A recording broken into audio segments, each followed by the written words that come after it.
Bonjour les amis, une nouvelle vidéo. Alors vous avez vu ce titre, ce qui fait un titre un peu polémique, mais non, en fait il n'est pas polémique. Déjà c'est une vraie question qu'on peut se poser, et ça vient voilà, d'un abonné, Fabien, qui m'a demandé en FAQ, est-ce que finalement, par rapport à ce qui s'est passé avec Cyberpunk en particulier sur la PS4 et la Xbox One, les retours qu'on a eu des journalistes professionnels et des influenceurs, c'est pas un peu un monde pourri entre guillemets, c'est-à-dire influencé par les grandes boîtes d'édition et les grandes marques de consoles et j'en passe. Donc on va essayer de répondre à cette question parmi une autre série de questions à la fin de cette vidéo. Je vais parler également de téléviseurs, vous allez voir c'est assez intéressant rapidement, mais TCL et LG, et pas pour les mêmes raisons. Je vais également parler d'un petit jeu qui a suscité un débat autour du Game Pass chez Xbox. A tout de suite.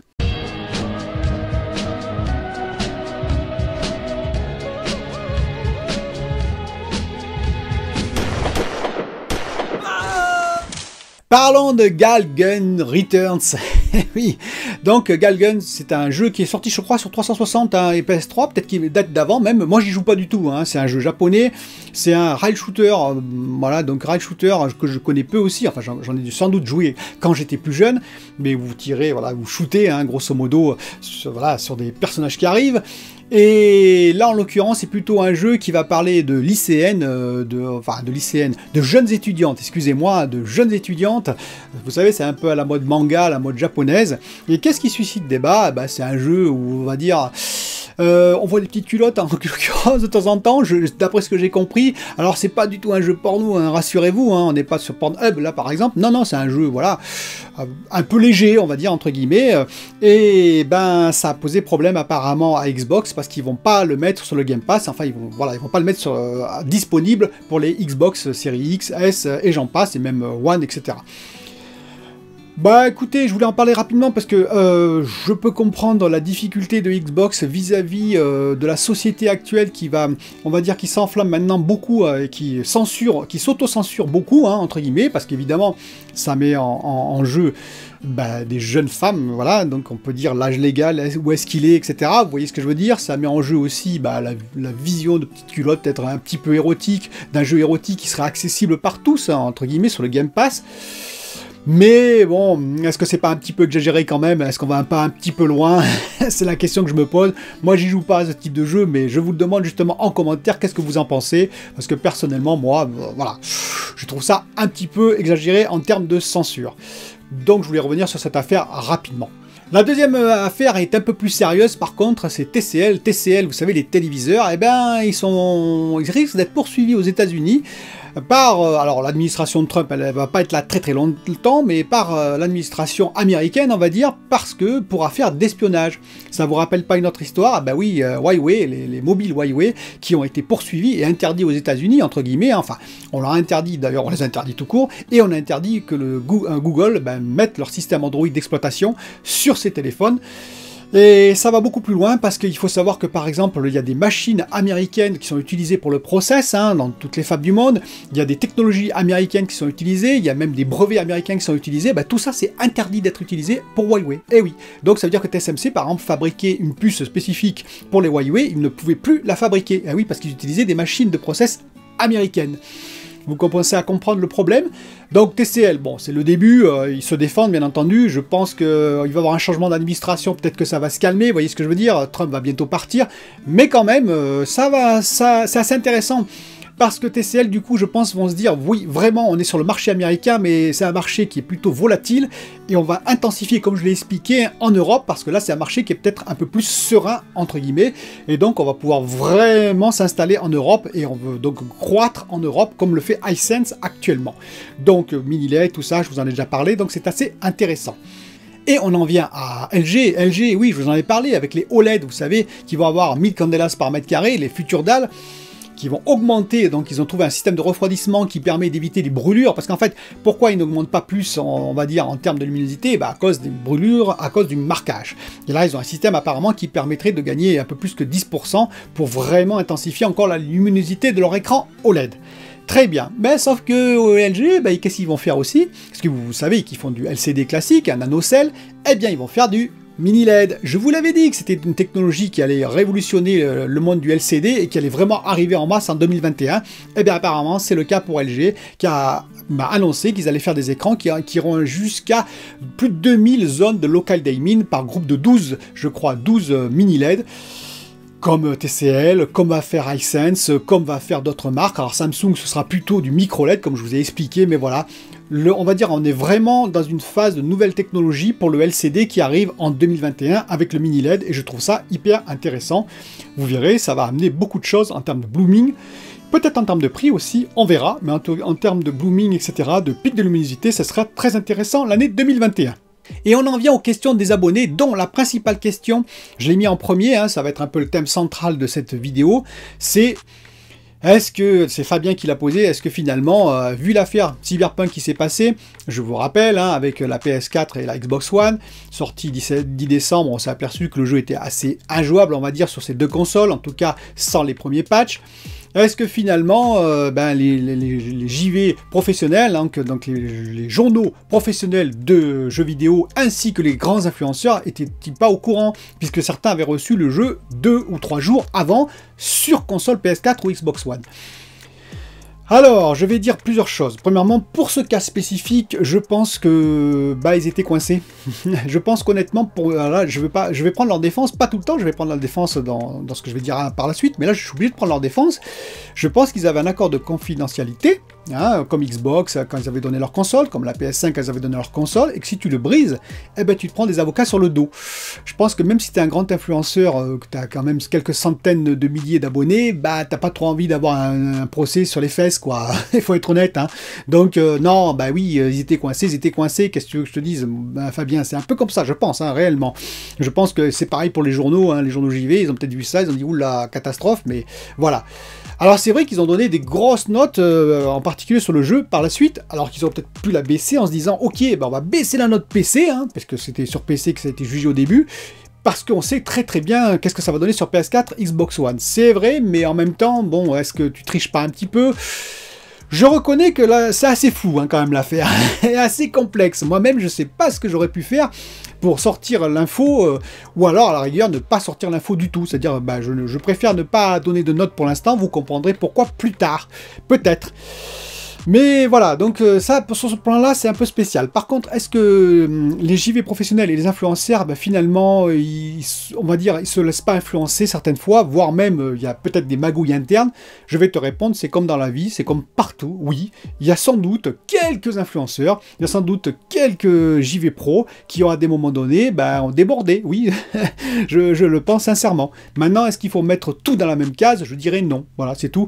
C'est-à-dire qu'effectivement, imaginons, tu es un influenceur ou un journaliste professionnel, tu te fais payer un voyage par Ubisoft, imaginons, hein, aucune corrélation, hein, je dis ça au hasard, ne prenez pas pour argent comptant ce que je dis, mais tu te fais payer un voyage par Ubisoft à Montréal, par exemple, pour aller visiter Ubisoft Montréal, dans un hôtel intéressant, tu te fais payer donc le voyage, l'hôtel, tout ce qui est évidemment repas, etc. Tu vas en plus visiter les locaux, tu vas rencontrer le patron, les employés, tu vas discuter avec eux, tu vas peut-être même faire un repas avec eux. Si tu rentres en France, est-ce que tu es totalement objectif? Non. Alors si tu l'es, ça veut dire que tu dis ensuite, si c'est le cas, hein, leur jeu est pourri. Alors oui, tu intègres, quelque part c'est vrai que tu as de l'intégrité, mais en même temps, je dirais que tu es un peu cynique quand même, hein. Tu as profité de la situation, tu t'es bien engraissé, et boum, après tu casses, tu vois ce que je veux dire, Fabien? Donc voilà, à la rigueur, il faut mieux refuser. Je pense que quand tu as suffisamment, par contre, ça c'est vrai, d'argent, que par exemple YouTube te rapporte pas mal en argent, ou que tu as un journal professionnel et que tu as pas mal de rentrées d'argent, ce que tu fais, tu refuses. Tu refuses ce voyage, ou alors tu te le payes par tes propres moyens, effectivement, puisque tu as les moyens, et tu vas visiter les locaux, et c'est tout. Et là, effectivement, tu peux être totalement transparent et totalement intègre, parce que finalement, tu n'as rien reçu en nature d'un quelconque, on va dire, studio, ou d'un quelconque, pour noter un jeu, ou d'une boîte qui fait des consoles. Tu es totalement intègre, tu visites, et tu dis ce que tu penses réellement, et là, il n'y a pas de cynisme, parce que tu n'as pas profité de la situation quelque part. Donc oui, c'est possible. Après, je ne vais pas mettre tout le monde dans le même sac, hein. Alors, comment faire, vous allez me dire, pour savoir quand c'est qu'on va dire un jeu est noté correctement? Ça dépend aussi beaucoup de choses. Je vais prendre un exemple. Cyberpunk, moi j'ai adoré. Voilà, Cyberpunk, j'ai adoré. Et il a plein de défauts.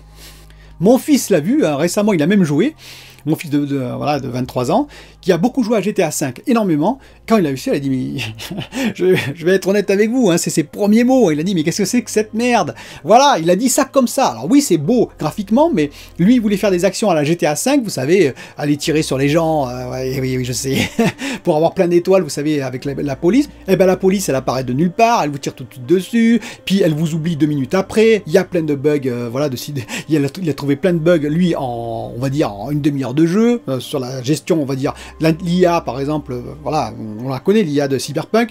Donc, moi, je l'ai jugé sur d'autres critères, vous voyez ce que je veux dire? Et bon, donc moi, je le trouve très bon sur d'autres critères, mais ma perception n'est pas forcément la vôtre. Vous allez pouvoir le trouver très nul, ce jeu, comme mon fils, il l'a trouvé pas terrible, voilà. C'est parce que vous avez une perception différente et une attente différente sur les jeux. C'est tout simple. Donc, il faut que vous trouviez en fait le bon JV, plutôt le bon chroniqueur sur un journal professionnel ou sur un influenceur qui vous correspond. Il y a des grands influenceurs, enfin des grands influenceurs, il y a plusieurs personnes qui testent des jeux et qui seront, on va dire, qui auront la même conception que vous allez vite le sentir parce que vous aurez les mêmes avis qu'eux sur les jeux, et à partir de là, vous pourrez plus ou moins leur faire confiance, c'est tout. Et puis il y en a d'autres, par exemple, même moi, hein, vous aurez peut-être pas les mêmes goûts que moi, ça veut dire que quand je dis quelque chose sur un jeu, faut pas trop se baser sur ce que je dis, voilà, c'est tout simple. Mais vous savez, hein, c'est comme pareil pour le cinéma, hein, quand vous regardez les notations des films, il y a certains films, ils ont 5 étoiles, par exemple sur Allociné par les professionnels, hein,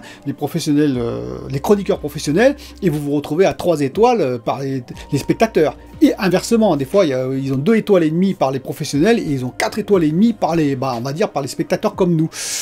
Il y a une distension, une divergence qui, des fois, on s'étonne quand même. Mais c'est typiquement, là, je pense que c'est même pas, du côté professionnel, par exemple, ceux qui notent les films, c'est même pas, on va dire, de l'influence externe, hein. C'est simplement qu'on a on va dire, on n'est jamais objectif, quoi. On a tous des reculs différents sur les œuvres en question. Et pour finir, est-ce que les JV professionnels et les influenceurs sont influencés par l'extérieur? Oui, bien sûr, vous êtes appelés de tous les côtés. Alors c'est pas mon cas, hein, je suis trop petit, mais je sais très bien que vous êtes appelés de tous les côtés, qu'on vous dit, enfin appelé, on vous propose, on vous influence, on vous dit tiens, est-ce que tu pourrais chroniquer ça? Tiens, est-ce que tu pourrais faire ça? Tu penses pas que ce serait bien, etc., tout le temps. Donc, il faut l'accepter, hein, mais ça veut dire qu'il faut aussi savoir prendre du recul et refuser aussi parfois. Bousier de Verdun qui me pose 3 questions, il me dit est-ce que tu arrives à bien gérer les commentaires excessifs? Bon, ça fait jamais plaisir, vous savez, les commentaires excessifs, des fois, même dans mes commentaires moi, c'est assez rare, et heureusement, je remercie la communauté, mais des fois, ça part un peu en live. Ça partait plus en live avant d'ailleurs, avant la sortie des consoles, maintenant ça s'est un peu calmé, et tant mieux.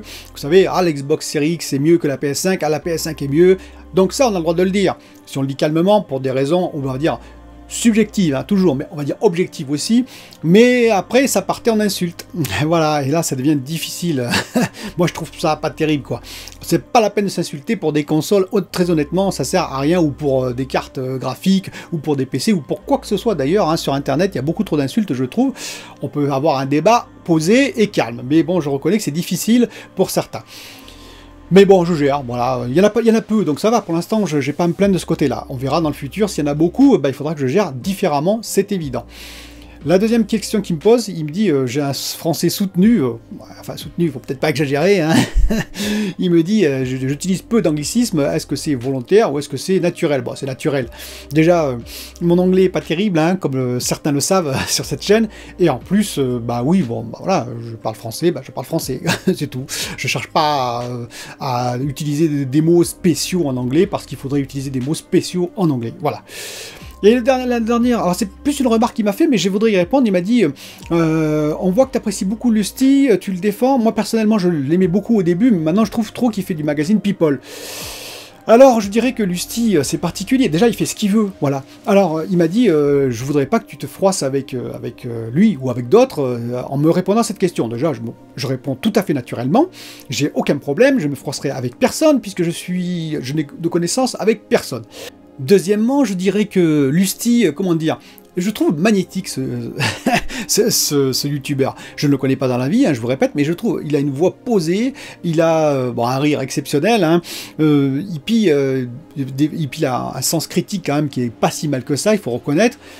Maintenant, je suis d'accord avec, toi, Bousier de Verdun.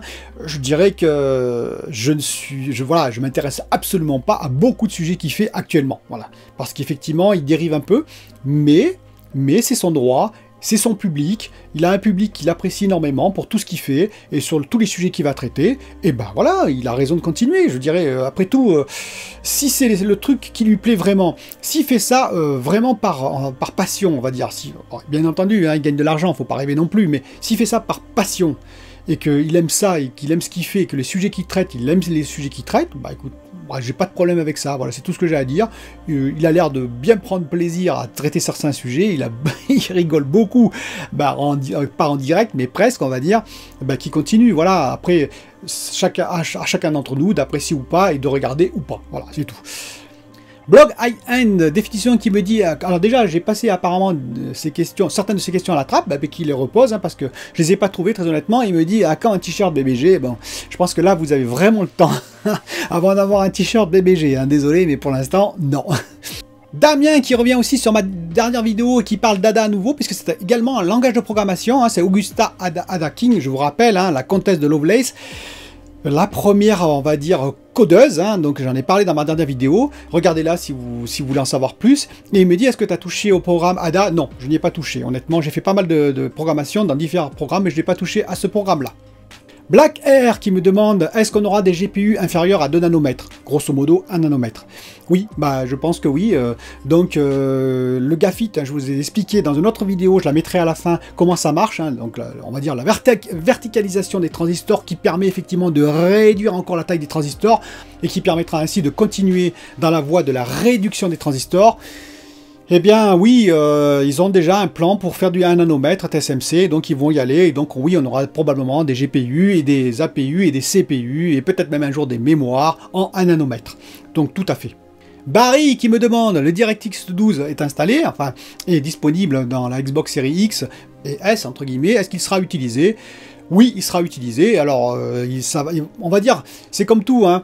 C'est-à-dire que, on va dire, tous les développeurs, toutes les boîtes de développement, etc., vont devoir s'approprier les kits de développement qui sont proposés par Xbox, vont petit à petit aller de plus en plus loin à l'intérieur, vont améliorer eux-mêmes certaines des composantes. Xbox aussi va travailler dessus son kit, etc. Et DirectX 12 doit être déjà intégré, je pense, et petit à petit, ils vont utiliser des composants du DirectX 12, oui, disponibles, pour encore aller plus loin que DirectX 11. Bien entendu, je ne peux pas penser le contraire. Donc, durant les 7 ans de la vie de la console, c'est évident que ce sera utilisé et qu'il y aura même des évolutions du DirectX, j'en suis absolument persuadé. Et pour conclure cette nouvelle vidéo, Gingerine me pose la question, qu'est-ce que tu penses des nouvelles séries qui vont arriver de Star Wars sur Disney+, bien entendu, et des nouveaux films qui vont découler parce qu'il y a beaucoup d'annonces. Bon, déjà Disney, ils ont besoin d'abonnés, hein. Donc comment on fait pour avoir des nouveaux abonnés? Si on propose que des vieux films et si on propose que des vieux dessins animés, ça marchera pas. Donc effectivement, ils enclenchent des nouvelles séries à gogo et ils ont un univers de prédilection pour ça. C'est Star Wars quand même qui est assez réputé et assez reconnu, malgré que la dernière trilogie, hein, donc du 7 au 9, ait été plus ou moins critiquée. Hein, voilà. Donc ils vont lancer plein de séries. Il y a déjà le Mandalorian, hein, vous savez, donc je ne l'ai pas vu, hein, je vous le dis honnêtement, mais apparemment c'est une très bonne série. Enfin c'est une bonne série, il y a 2 saisons et les gens en sont assez contents. Il va y avoir une nouvelle série qui est Obi-Wan Kenobi, et oui, qui va se passer 10 ans après, après le dernier, l'épisode 3, hein. Et donc il va reprendre les 2 acteurs principaux, hein, donc Ewan McGregor et l'autre acteur dont je ne me rappelle plus qui jouait Anakin Skywalker et ensuite Dark Vador. Et donc on va voir leur histoire 10 ans après. Alors j'espère qu'ils se rencontreront pas parce que normalement il y a incohérence, hein. Mais on verra ce qu'ils vont faire avec cette série. Il y a d'autres séries qui vont arriver, il y en a une par exemple avec Lando, hein, qui est prévue, donc Lando qu'on voit bien sûr dans la première trilogie, 4, 5, 6 je rappelle, et puis la 7, 8, 9 on le voit aussi à un moment donné, il réapparaît, hein, dans cette nouvelle trilogie. Il y aura une série qui va lui être dédiée. Il y a Ahsoka, qui est un personnage qu'on voit apparemment dans le Mandalorian, dans la saison 2, elle va avoir sa propre série, il y a Andor, il y a The Acolyte, il y a également Ranger of the New Republic, enfin il y en a plein. Il faut savoir que l'univers de Star Wars, c'est plus de 150 livres je crois, hein, 150 livres, donc je vous mettrai un lien d'ailleurs où il y a vraiment tout décrit par âge, c'est très intéressant, un blog où c'est vraiment bien décrit, par âge, etc. Vous pouvez trouver les livres correspondant par rapport à l'historique, on va dire, la timeline, comme on dit, excusez-moi pour cet anglicisme, justement, de l'histoire de Star Wars. Et donc, c'est vraiment intéressant, ça veut dire qu'il y a vraiment de quoi produire des séries et des séries. Côté film, il y a Rogue Squadron de Patty Jenkins, c'est elle qui va le réaliser, c'est elle qui a fait Wonder Woman, que j'ai trouvé excellent, hein. Donc ça peut promettre quelque chose d'intéressant, hein. Donc Rogue Squadron, je sais pas quand il va sortir exactement, peut-être 2023 je pense, mais voilà, donc il y a ce film qui va arriver au cinéma, j'espère qu'on pourra y retourner un jour, vous voyez ce que je veux dire. Et il y a également la nouvelle trilogie, la 4e trilogie, donc le premier c'est Rian Johnson qui va s'en occuper. Rian Johnson, je vous rappelle, c'est celui qui avait fait l'épisode 8, Les Derniers Jedi, qui avait été beaucoup, on va dire, soumis à une tension vive, un peu comme la PS5, Xbox Series X, le combat voilà, de ceux qui étaient pour l'un ou pour l'autre, c'est-à-dire qu'il y en a qui l'avaient encensé en disant, et c'est une vraie rupture avec ce qui était fait avant, et il y en a d'autres qui avaient bien entendu énormément critiqué en disant, il n'a pas respecté l'univers de Star Wars. Voilà, et donc il va faire le premier épisode de cette nouvelle trilogie, et puis on verra pour la suite. Et donc, qu'est-ce que j'en pense? Bah écoutez, moi je trouve ça toujours intéressant, je trouve ça toujours bien. Voilà, donc j'attends avec impatience de voir un peu cet univers s'étoffer encore et de voir ce qu'ils vont nous proposer, en espérant qu'ils nous proposent quelque chose de vraiment meilleur, on va dire, que la dernière trilogie quand même. Même si j'avais apprécié l'épisode 9, je sais, je suis un peu spécial, je pourrais en parler une autre fois, mais voilà, c'est vrai que j'avais pas la même sensation, le même sentiment de l'exaltation que pour les 2 premières trilogies. Ben, cette vidéo est finie maintenant, donc attention, hein, je vous rappelle donc le live le dimanche 19, si j'ai bien reçu ma webcam, parce que pour l'instant je ne l'ai pas reçue, hein, mais je compte bien la recevoir, on est en train de mettre tout en place avec mon fils, et donc je vous donne rendez-vous dimanche 19h pour le live, et je vous dis à bientôt pour une autre vidéo.